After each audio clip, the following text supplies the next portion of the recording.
وارثی ہم دو سنا میں نہ کر جانا کر 3 وقت بھرپیٹ کھانا کھانے سے عقل کا کتنا نقصان ہوتا ہے، اس کا اندازہ آپ موجودہ دور کے مسلمانوں کی سوچ سے لگا سکتے ہیں۔ ابھی میں نے 2 ویڈیو ایران کے تعلق سے بنائے، جس کے اندر پہلی ویڈیو کے اندر تو وہ شرعی مسئلہ تھا کہ کسی کافر کو شہید کہنا یا دعائے مغفرت کرنا یہ جائز نہیں ہے۔ حالانکہ میں نے اس میں یہ نہیں کہا کہ انسانیت کے لیے کوئی شخص کھڑا ہو جائے تو وہ غلط ہے، یا انسانیت کا ساتھ نہیں دینا چاہیے، یا ظلم کے خلاف کھڑے نہیں ہونا چاہیے، یا کھڑے ہونے والے کو سپورٹ نہیں کرنا چاہیے، اور نہ ہی اس کے اندر میں نے یہ کہا کہ امریکہ کو سپورٹ کرنا چاہیے یا اسرائیل کو سپورٹ کرنا چاہیے۔ یعنی مسئلہ وہ شرعی تھا کہ کافر کے لیے دعائے مغفرت کر سکتے ہیں یا نہیں، لیکن بعض لوگوں کی عقل اتنی کند ہے، یعنی شیعہ کو یا ایران کو اگر کافر کہا جائے تو ان کا سیدھا مطلب یہ ہوتا ہے کہ امریکہ اور اسرائیل کو سنی سمجھا جا رہا ہے۔ اور بہت معذرت کے ساتھ یہ ہماری جماعت کے ایک عالم دین کے زبان کے الفاظ ہیں کہ جس نے نہ جانے کتنے مسلمانوں کو گمراہی کے چوراہے پہ لا کے کھڑا کر دیا۔ حالانکہ انہوں نے یہ نہیں کہا کہ عقیدوں میں اس کا سپورٹ کرنا چاہیے، صرف جنگ کے ٹائم پہ سپورٹ کی بات کری، اور اس سپورٹ کا نتیجہ یہ نکلا کہ اب لوگ اس بھائی چارے میں اس کو مسلمان ثابت کرنے، اس کے کفر کو چھپانے، کفر کے اوپر پردہ ڈالنے پہ آمادہ ہیں، اور اگر کوئی بتائے کہ وہ شخص کافر ہے تو اس کافر بتانے سے مراد یہ لیتے ہیں کہ یہ ان کو سپورٹ کرنے کے اگینسٹ میں۔ ایک علاقے کے اندر سنی غیر سنی شیعہ وغیرہ سب رہتے ہیں، جب معاشرے کے اندر لوگ رہتے ہیں تو ایک دوسرے کی مدد سے دنیا کے بہت سارے کام ہوتے ہیں، اور شریعت اس کو منع بھی نہیں کرتی۔ لیکن ایک سوچنے والی بات ہے کہ اگر کوئی غیر مسلم انسانیت کے لیے کسی کی مدد کر رہا ہے تو کیا مدد کی وجہ سے اس کو مسلمان ہی ثابت کر دیا جائے؟ لہٰذا جو لوگ ایران یا شیعہ کو مسلمان سمجھ رہے ہیں تو ان کا مطلب تو یہ ہے کہ اگر رشیا بھی غزہ کی مدد کرے گا تو وہ رشیا کو بھی مسلمان سمجھ لیں گے، اور اس کے مرنے پہ پوتن کی بھی نماز جنازہ جو ہے وہ لوگ پڑھ دیں گے۔ اب ایک سمجھنے والی بات ہے کہ اللہ تبارک و تعالیٰ چاہے تو کشتی نوح پر سور سے بھی کام لے لے کہ وہ لوگوں کے گو کھائے، لیکن سور کی اس مدد کے بدلے میں کیا یہ سمجھا جائے گا کہ سور کو حلال سمجھ لیا جائے، یا اس کے ساتھ ایک تھالی میں کھا لیا جائے، یا اس کے ساتھ بھائی چارہ کر لیا جائے کہ اس نے مدد کی ہے؟ کسی کا مدد کرنا انسانیت کے لیے الگ میٹر ہے۔ اگر آپ کو انسانیت کے لیے کسی کی سپورٹ کرنی ہے وہ آپ کی رائے ہے، آپ کی مرضی ہے، کر سکتے ہیں۔ سپورٹ کرنا الگ چیز ہے، لیکن سپورٹ کرنے کے ساتھ اس کو مسلمان بتانا ایک الگ چیز ہے۔ یہ دونوں باتوں میں فرق ہے۔ اگر ہمارے ہندوستان کا ایک موذی جانور اگر وہ غزہ کی مدد کرنے لگے تو کیا آپ اس موذی کو بھی مسلمان مان لو گے؟ یعنی یہ عجیب لاجک ہے کہ انسانیت کی غزہ کے مسلمانوں کے ساتھ کوئی غیر مسلم کھڑا ہے، اس کے کھڑا ہونے سے وہ مسلمان ہو گیا۔ لہٰذا شیعہ اپنے عقائد کی بنا پر کافر ہیں، ان کے مرنے کے بعد دعائیں مغفرت نہیں کی جا سکتی، ان کے لیے رحمت کی دعا نہیں کی جا سکتی، اور کفری عقیدے جاننے کے بعد ان کو مسلمان جاننا بھی کفر ہے۔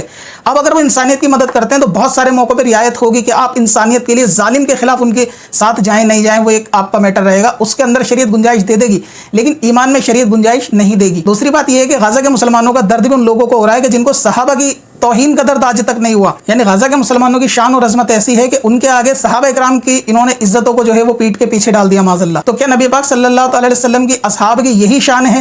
نبی پاک صلی اللہ علیہ وسلم کے دیگر صحابوں کی یہی شان ہے کہ ان کی توہین کرنے ہے تو کوئی دقت نہیں ہے، لیکن غزہ کے مسلمان کے ساتھ کھڑا ہے تو وہ مسلمان ہو گیا؟ یہ تو بالکل ایسا ہی ہے کہ جیسے سور گو کھانے میں مدد کرے صفائی کے اندر تو سور کے ساتھ ایک پلیٹ میں کھانا شروع کر دیں۔ اور سب سے کمال کی بات، ایران کی سپورٹ بھی وہ کر رہے ہیں جو صرف کمنٹ سیکشن میں سپورٹ کر رہے ہیں، یا سوشل میڈیا پہ ایران سپورٹ کی پوسٹ ڈال کے اس کو سپورٹ سمجھ رہے ہیں۔ ان کی اس سپورٹ سے غزہ پہ گرنے والا بم جو ہے وہ رک جائے گا۔ ان کی سپورٹ ایسی ہے، اگر واقعی کسی کو سپورٹ کرنی ہے تو وہ ایران جا کے سپورٹ کر سکتا ہے، تب سمجھ میں آتی ہے کہ وہ غزہ کے مسلمانوں کے لیے ظالم کے خلاف جو ہے وہ ایران کو سپورٹ کر رہا ہے۔ اس کے باوجود بھی ایران کو یا ایران کے لیڈر کو مسلمان نہیں کہا جا سکتا، یعنی کافر کے ساتھ مل کے سپورٹ کی جا سکتی ہے، مظلوم کو بچایا جا سکتا ہے، ظالم کے خلاف لڑا جا سکتا ہے، اور اس میں سارے دھرم کے لوگ شامل ہو کے بھی لڑ سکتے ہیں، اس کی بھی گنجائش ہے، لیکن لڑنے کی بنا پر کہ سارے دھرم والوں کو مسلمان ہی قرار دے دیا جائے گا، یہ بالکل جہالت والی بات ہے اور اپنے ایمان کا خطرہ۔ تو جن کو صحابہ کی عظمت بہت ہلکی معلوم ہو رہی ہے معاذ اللہ، وہ مسلمانوں کی غزہ کی کوئی فکر نہیں کر رہے۔ پھر بعض لوگ کہہ رہے ہیں کہ ہم اس کو اس طرح سپورٹ کر رہے ہیں کہ ہم ایران کے لیے دعا کر رہے ہیں۔ اب ان کی جہالت کا عالم دیکھو، اگر تمہیں دعا کرنی ہے تو تمہاری دعا ایران سے بائی پاس ہو کے غزہ کیوں جا رہی ہے؟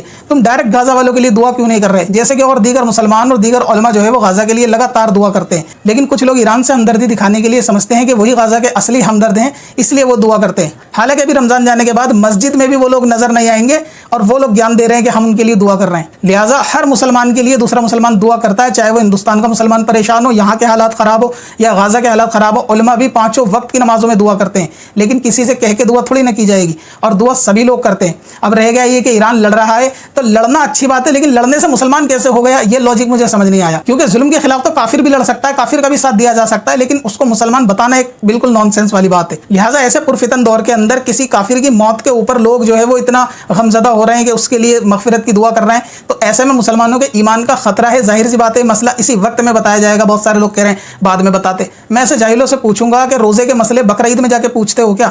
روزے کے مسئلے رمضان میں حل ہوں گے جب ابھی کوئی کافر مرے گا اور لوگ کنفیوز ہوں گے. کچھ لوگ دعا کریں گے, کچھ لوگ دعا سے منع کریں گے. تو ایسے میں جس کو مسئلہ معلوم ہے ہر وہ شخص سوشل میڈیا پہ اس کو بیان کرے گا اور بتائے گا کہ کیا صحیح ہے کیا نہیں. آپ لوگوں کے لیے نہیں, لیکن جو لوگ فالو کرتے ہیں ان کے ایمان کی حفاظت کے لیے ہی مسئلہ بتایا ہے. جس کے پیٹ میں درد ہے وہ ویڈیو نہ دیکھے. لیکن کسی کو لگتا ہے کہ غزہ کے مسلمان زیادہ عظمت والے ہیں بنسبت سرکار صلی اللہ تعالی وسلم کے صحابی, تو وہ اپنے ایمان پہ غور کرے اور صحابہ کی توہین کرنے والوں کے ساتھ تمہارا بھائی چارہ بنتا ہو تو بالکل بنائے. لیکن ظلم کے خلاف اگر کوئی لڑ رہا ہو اس کے ساتھ لڑنے کا میٹر بالکل ڈیفرنٹ ہے. اس میں شاید کسی نے مجھے لگتا ہے کہ روکا بھی نہیں ہے, لیکن یہاں میٹر یہ ہے کہ اس کے لیے دعائیں مغفرت کرنا. کافر کے لیے دعائیں مغفرت نہیں کی جا سکتی. اسی طرح اگر موذی بھی غزہ کے سپورٹ میں جائے گا تو تم موذی کے ساتھ بھی جا سکتے ہو, ہم موذی کے ساتھ بھی جا سکتے ہیں. لیکن موذی مر جائے گا تو اسے مسلمان تھوڑی نہ کر دیں گے کہ غزہ کی سپورٹ کی اس لیے مسلمان ہو گیا. مسلمان اسلام کا تعلق عقائد کے ساتھ ہوتا ہے. بہت سارے لوگ کہہ رہے ہیں ہر کلمہ پڑھنے والا مسلمان ہے. قرآن اس کو منع کرتا ہے صاف پہلے پارے کے اندر کہ ہر کلمہ پڑھنے والا مومن نہیں ہے. جب اللہ نے منع کر دیا ہر کلمہ پڑھنے والا مومن نہیں ہے, تو آج کل کسی اوقات کی وہ کہہ دے ہر کلمہ پڑھنے والا مومن ہے. مومن ہونے کے لیے دوسری شرائط بھی ہونی چاہیے. تو یہ مسئلہ جتنا سینسیٹیو ہے آپ لوگوں کے ایمان کے لیے اتنا ہی باریک بھی ہے. مسئلے کو سمجھے. ایران کو سپورٹ کرنا الگ چیز ہے اور اس کو مسلمان بتانا الگ چیز ہے. کافر کو سپورٹ کیا جا سکتا ہے لیکن کافر کو مسلمان نہیں بتایا جا سکتا. کافر کی سپورٹ کافر سمجھ کے لی جائے گی. یعنی آپ ایران کے ساتھ اگر جائیں گے بھی نہ لڑنے تو ایران کو کافر ہی سمجھیں گے, تب جا کے لڑنے جائیں گے. اور لوگوں کے دل میں جتنا غزہ کے مسلمان یا کہیں بھی پریشان مسلمانوں کا غم ہے اس سے زیادہ عظمت صحابہ کی ہونی چاہیے ہمارے دل میں.